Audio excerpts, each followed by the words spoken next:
June 30th, about a week and a half from the time I'm recording this video, is the next banned and restricted announcement for Magic the Gathering. Right here on screen, as you can probably notice by the deck name, is cards that I have a suspicion might be talked about in this banned and restricted announcement because they are either pushing archetypes to be really strong, holding archetypes in place, or holding the format down. I'm going to start by talking about the red cards because everybody knows the red cards. Monstrous Rage. I'm sorry, if you don't think Monstrous Rage needs to, at very least, be looked at intently, I don't know what format you're playing. Yeah, insert the jokes about the casters at the last Magic Standard event being like, well, the meta just happened, we need to give it time to adjust. It's been like 2 to 3 weeks since that event happened. Monstrous Rage has not gone away. According to like MTG Goldfish, I believe it's 40% of decks are Monstrous Rage decks as far as like MTG Online and general in-person events have been going. According to some random Aether statistics I pulled up across the past 30 days, around 25% of all games are played with decks with Monstrous Rage in them, which is just mind-blowing considering those past 30 day statistics includes the release of Final Fantasy. So that means even with an influx of new cards that people are trying to get into their decks, 25% of games are still Monstrous Rage decks, which is absolutely crazy to me. Cori-steel Cutter, I am on the fence about. I think that Cori-steel Cutter is an incredibly powerful card and has potential to dominate a format. However, I feel like Cori-steel Cutter is currently being propped up by Monastery Swiftspear and Monstrous Rage a little bit, as those early threats that can potentially throw off your opponent's life total calculations are often the real problem that people will run into before Cori-steel Cutter takes over the game. Monastery Swiftspear is rotating with the next set of rotations, meaning that that one drop with haste won't be around anymore to get stuff started. And if Monstrous Rage is getting banned, I don't know if Cori-steel Cutter needs the ban as well. Being able to actually go back to being able to block creatures without there being this looming threat of Monstrous Rage making your block irrelevant above your head would probably make Cori feel not quite so bad. Sure, there are other powerful bump effects that are in standard that give creatures +3/+0 or +3/+1.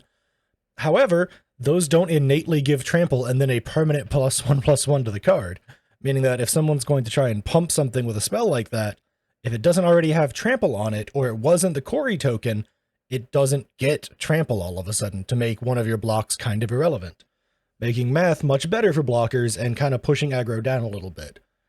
It's still probably on the chopping block as far as most people are concerned. I personally don't think it's getting banned, but I understand why people would want it.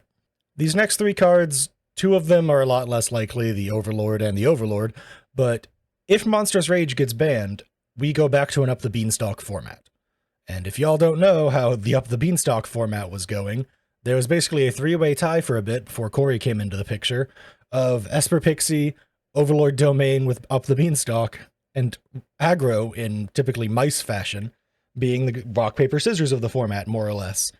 And the only reason that you saw such success from domains at tournaments and in the ladder was because they basically got to 2-for-1 you with every spell, because they would cast Ride's End and they would draw a card off of it, or they would cast an Overlord to make blockers and draw a card off of it.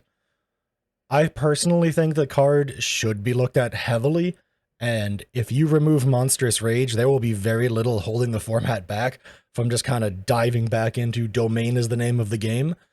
We do have some better answers to lots of stuff. We do actually have a powerful board wipe that just came out of Tarkir that hits enchantments, but that's an 8-mana board wipe. Who's playing that in Standard and not already dead by turn 6 to the Overlords, right? It's another thing you have to be careful about. Zer's rotating come fall. Whenever we get our next rotation, I keep forgetting the date, to be honest. I believe it's August, but I could be wrong, so don't look up when Edge of Eternities comes out, because that's when we're getting it. I think that Up the Beanstalk is the much more problematic card over the Overlord and the Overlord. Being able to, against a not aggro deck, turn 2 Beans, turn 3 Overlord, turn 4 have 5 mana up to potentially play just another Overlord of the Hauntwoods, or the 4-mana Overlord impended and hold up a Leyline Binding is kind of tough to deal with.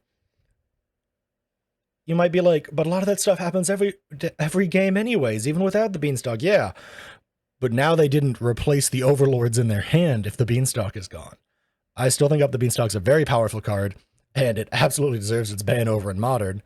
I'm surprised it still lives in Pioneer, considering there are so many decks that use it aggressively and effectively. And I honestly think it's not long for Standard, and I will be shocked that if they ban Rage, they don't also ban Beans. These last three cards are kind of gonna get their own talking points, although This Town Ain't Big Enough should be talked about in relation to Up the Beanstalk. If Up the Beanstalk doesn't get banned, all of a sudden This Town Beans decks go skyrocketing in value if Monstrous Rage does get banned, so it's obviously a bit of a thing. I don't think This Town Ain't Big Enough deserves a ban if Beans is still here and Monstrous Rage is still here.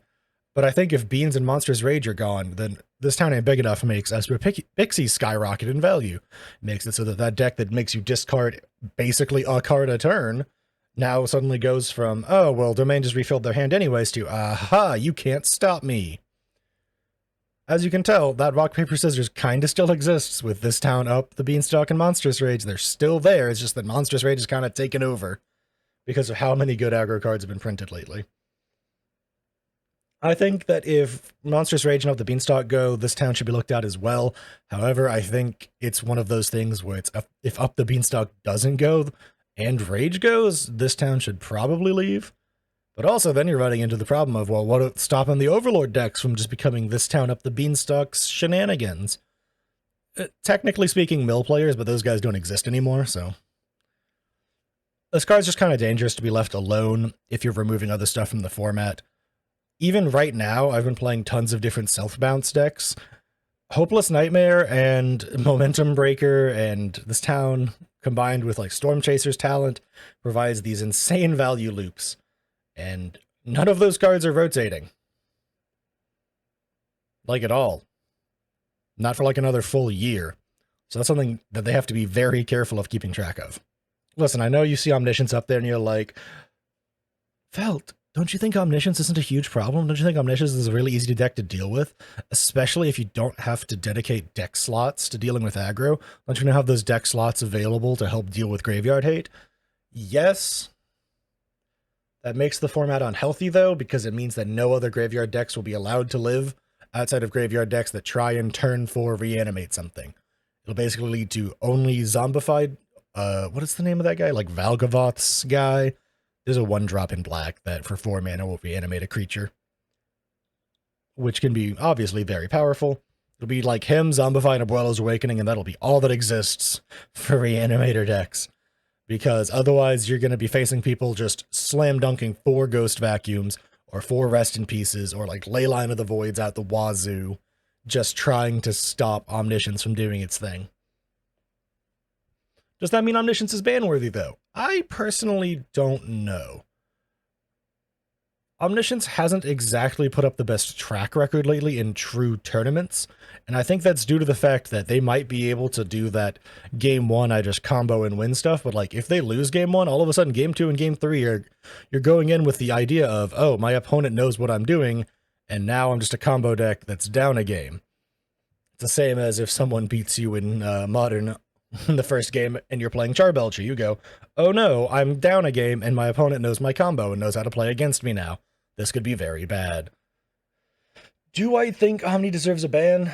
I don't know. I think Omniscience being around kind of promotes this weird state of the only combo decks that'll exist are decks that strive to reanimate Omniscience. But there's plenty of other cards that exist that are all about casting stuff for free effectively, like there's Conspiracy Unraveler. And there's enough big spells in the meta right now and in Standard right now that are expensive enough to make it so that you could probably just combo off and win with Conspiracy Unraveler pretty aggressively and effectively, because that allows you to cast spells for Collect Evidence 10 in place of mana values, which is, it's a whole thing. Don't worry about it that much. My personal opinion and bottom line is that if we're getting rid of the decks that use Monstrous Rage to try and kill you on like turn 3 or 4, if like Beanstalk decks don't have enough advantage to keep up with everything else, if This Town decks don't exist because it got banned, is Omni staying around to start dominating? Because it probably will. But at the same time, if you don't have to dedicate slots to making sure you have enchantment and aggro hate in your main board, those go to graveyard hate and Omni starts falling apart. Because as much as the players who play Omniscience like to say, Oh, but like the deck doesn't need omniscience to win. We can just play blue control. You're playing. I made a video on the deck. I played a lot of the deck. I know how it works. The deck doesn't win without omniscience, without there being a very large struggle and a lot of luck involved. Your removal spells aren't on par with true blue-white control. I've been dancing around the issue. Would it deserve a ban if everything else on this list got banned? Probably, because otherwise it would be an outlier. Do I think it's going to get banned? Absolutely not. Speaking of cards that aren't going to get banned, Unholy Annex. It's on here as a talking point because I wanted to talk about a card that probably won't get banned, but its power level will come up if a lot of these other decks go away, and Unholy Annex fixed that bill exactly. These black or Orzhov decks that are like self-bouncy, that use hand hate aggressively, and then just try and win the game with Unholy Annex card advantage, or the mono black ones that just run lots of bats, and then like the Bloodletter of Aklazats and Zombie Assassin, whose name I'm forgetting right now. That combo to one-shot people, those decks are going to just kind of skyrocket in value and playability because they don't have to deal with the rest of the meta, meaning that they can one-for-one people every day because they will have the card draw off Unholy Annex at the end of their turn. It's not getting banned, though. I don't see a world where Unholy Annex is getting banned. The deck's not powerful enough. It's a very good card. This is more of a proof of concept part of the video where there's cards that are showing up in very large numbers across a handful of decks that definitely don't deserve to be banned. Is Unholy Annex a pushed version of Phyrexian Arena that is undeniably better than it? Yeah. Yeah, this card is a power crept arena, and it's kind of depressing. Does that mean it needs to get banned? No, probably not. It's not that hard to deal with, and it's not that hard to fight the decks that run it. They can run away with games just like any other deck that has card advantage can run away with games. I think it's a great example of a deck that, even if all the other things go away, will probably be just fine to exist. And that's it. Just a short little video where I talk about like potential bannings and what I think about a lot of these meta cards and how I think stuff might change. Listen, I'm still working on other decks. I'm still working on videos on other decks too. However, with so much of the format kind of changing with Final Fantasy, but seemingly not changing enough to change the meta, I don't know when to make these videos anymore because it's hard to tell when a new deck's going to pop up. There are lots of stuffs and changes happening behind the scenes and lots of new decks being tested, but I think everyone's just kind of lying in wait for the Pro Tour this upcoming weekend to be Pro Tour Final Fantasy and to let everyone in the world go, oh, hey, Is It Prowess is kind of good. We should ban Rage. And then, you know, week and a half later, they ban Rage. Either way, all of that pushed aside, thanks for hanging out and watching. If you made it to the end of the video, please subscribe and like and all that stuff. I appreciate all the support y'all give me. This, at the moment, is just an entirely for fun thing for me. Just because, literally for the love of the game. Thanks for hanging out and watching, and I hope to catch you in the next one.